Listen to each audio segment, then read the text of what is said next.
when I get in, I rip a few of these up and do something kind of loose and quick on them. I might do 10 to 15 of these in a week, and then that will lead into like a larger scale work. I'll take elements of each thing, or I'll start to see patterns within these works that I want to like focus in on.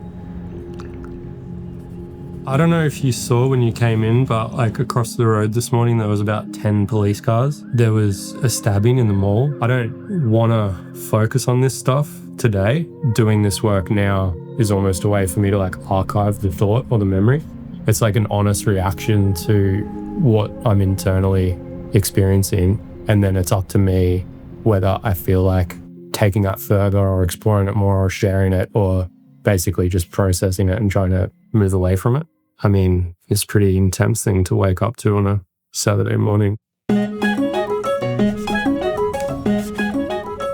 So I went to the south of Japan late last year, like 7 months ago now.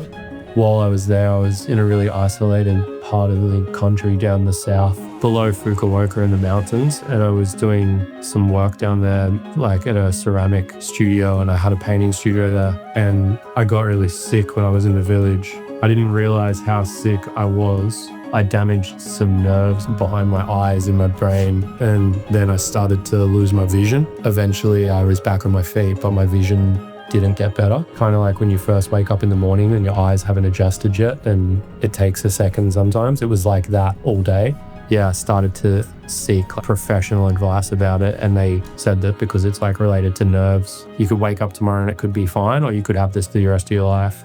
You know, it was hard to walk downstairs or do most things, and that lasted for about 6 weeks. It took a while, like I was still trying to paint, and I think I was being very optimistic. Like I didn't take it very seriously. I kind of was like, oh, this is going to be fine.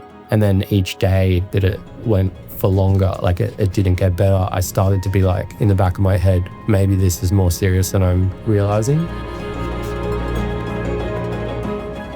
I mean, my work has always been responsive to my life. It was definitely gonna find its way into the work. I've been able to see, I'd say 12 weeks now, and I immediately like came back to the studio and I had like a new lease on life essentially, and was really energized to make work and stuff because it was like a second chance or something. The work itself is a lot looser and a lot quicker because I felt this urgency of like mortality. It was like I almost lost the opportunity to paint, and I felt like I had so much in me that I had released. It's made me question the idea of abstraction and figuration and realism and all these things that like I didn't think as much about before.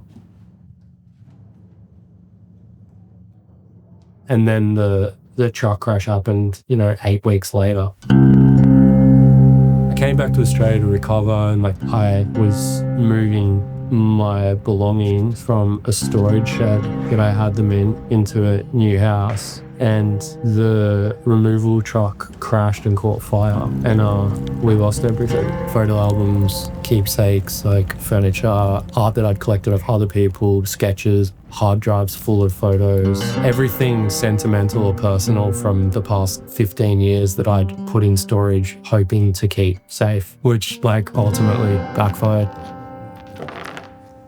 Like I still thought that everything might be damaged, and then I got to the container that they put everything from the crash in, and it was just like pieces of broken wood. I took like 2 planks of wood that came off the back of the couch that my friend built me. Losing my eyesight like really scared me. And then this happening, I think if it happened the other way around, I probably would have been more bothered. And I mean, it was a devastating thing to happen, don't get me wrong, but I didn't react the way I thought.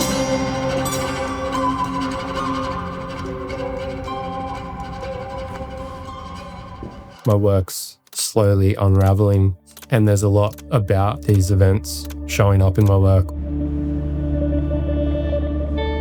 It feels exciting because there's so much going on. I've got this endless energy to paint. I didn't feel stuck in any way before, like I had a lot of motivation, but it really forced me to reconsider everything, which was great. I probably wouldn't have spent the time otherwise unless I was forced to, and I wouldn't have had the same outlook if I didn't experience what I experienced. Yeah, there's a lot of good that came from it, I guess. get them to a point where it feels like it's about 80 or 90% done. And then I usually step away, and then that's when I'll come back and look at it again and think about how I want to finish it or what's going on with it. And that's usually the point where I either like destroy it or try and resolve it. Originally, I was trying to paint a portrait of myself witnessing what I witnessed, but now I think I'm painting me like feeling uncomfortable having to tell you about all my personal shit.